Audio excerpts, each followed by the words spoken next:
రాష్ట్రంలో డిఎస్సి పైన జరిగిన అవకతవకలపై వైఎస్ఆర్ కాంగ్రెస్ పార్టీ రాష్ట్ర వ్యాప్తంగా 175 నియోజకవర్గాల్లో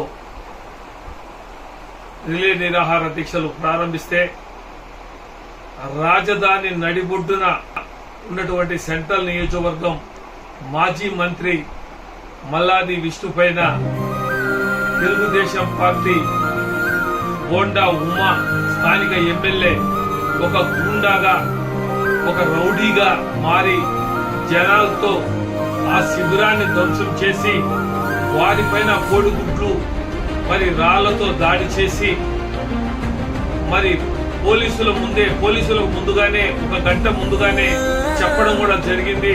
అయ్యా ఇట్లా బోండా ఉపా స్థానిక ఎమ్మెల్యే గారు వస్తున్నట్లుగా మాకు తెలిసింది, మీరు దానికి తగిన జాగ్రత్త తీసుకోండి చెప్పినా కూడా పోలీసులు నిమ్మకు నీరెత్తినట్టుగా ఉండి మరి శాంతియుతంగా జరుగుతున్నటువంటి నిరసన దానికి సంబంధించి వారిపై దాడులు జరిగి వారిపైన చాలా మందికి దెబ్బలు కూడా తగలడం కూడా జరిగింది.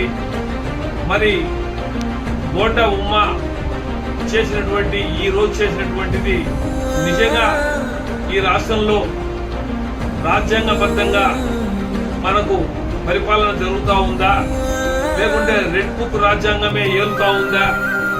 మరి గతంలో బీహార్ కంటే కూడా ఈ రోజు జంగిల్ రాజ్యంగా ఆంధ్రప్రదేశ్ ఉందా?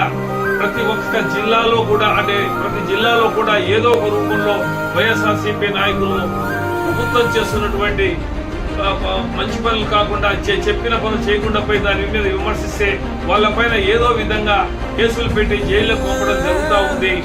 మరి బ్రాహ్మణుడైనటువంటి మల్లాది విష్ణుపై ఆయన శిబిరంలో కూర్చుండగానే ఆయన పైన కోడిగుడ్లతో దాడి చేయడం చాలా హేమమైన చర్య.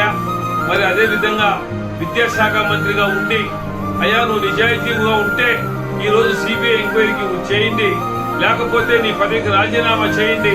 స్పష్టంగా డిఎస్సిలో అవకతవకలు జరిగినట్లుగా ప్రూఫ్ అయితా ఉంది దీనిపైన అని చెప్పేసి రాష్ట్రంలో ఉన్నటువంటి యువత అందరూ కూడా ఈ ధర్నాకు మద్దతు తెలిపి జంజీ సంబంధించి వాళ్ళు కూడా దీనికి మద్దతు తెలపడం మరి ఎన్ని చూస్తూ ఉంటే నిజంగా బెదిరించేదానికి భయపెడించేదానికి చేయడం జరుగుతూ ఉంది. ఈ రోజు మాచర్లలో గాని, కొన్నూరులో గాని, రేపల్లెలో గాని, అనంతపురంలో గాని, తాడిపత్రిలో గాని చాలా చోట్ల మరి ఈ ధర్నాల్లో మరి తెలుగుదేశం పార్టీ వాళ్ళు దౌర్జన్యాలు మరి వాళ్ళ మీద ఎక్కువగా దౌర్జన్యం చేసి ఆ సభలను పోలీసుల ద్వారా దాన్ని తీసేయడం కూడా జరిగింది. ఇది మంచి పద్ధతి కాదు. ప్రజాస్వామ్యబద్ధంగా ప్రజలు చేస్తున్నటువంటి ఈ నిరసన దీక్షలను భగ్నం చేయడం నిజంగా చెప్పాలంటే చాలా హేమమైన చర్యగా మేము భావిస్తున్నాం. మరి పోలీసులు కూడా ఈ మధ్య చాలా మంది అధికార పార్టీ ఎట్లా చెప్తే అట్లా చేయడము, కేసులు కూడా ఎవరి మీద ఏమి లేకపోయినా కూడా కేసులు పెట్టే విధంగా చేయడం, మరి ఈ విధంగా చూస్తూ ఉంటే నిజంగా చాలా దారుణమైన విషయం. మరి డిఎస్సి పైన వైఎస్ఆర్ పార్టీ రాబోయే రోజుల్లో ఇంకా ఎక్కువ తీవ్రమైనటువంటి ఉద్యమాన్ని తీసుకువచ్చేసి న్యాయం జరిగేంత వరకు యువతతో పాటు జంజీ వారితో పాటు ఖచ్చితంగా దీన్ని ముందుకు తీసుకుపోయేదానికి వైఎస్ఆర్ కాంగ్రెస్ పార్టీ సిద్ధంగా ఉంటుంది. ఎవరు భయపడేవారు లేరు. మీరు ఏ విధంగా చేసినా కూడా, ఎన్ని కేసులు పెట్టినా కూడా భయపడే ప్రసక్తి లేదు.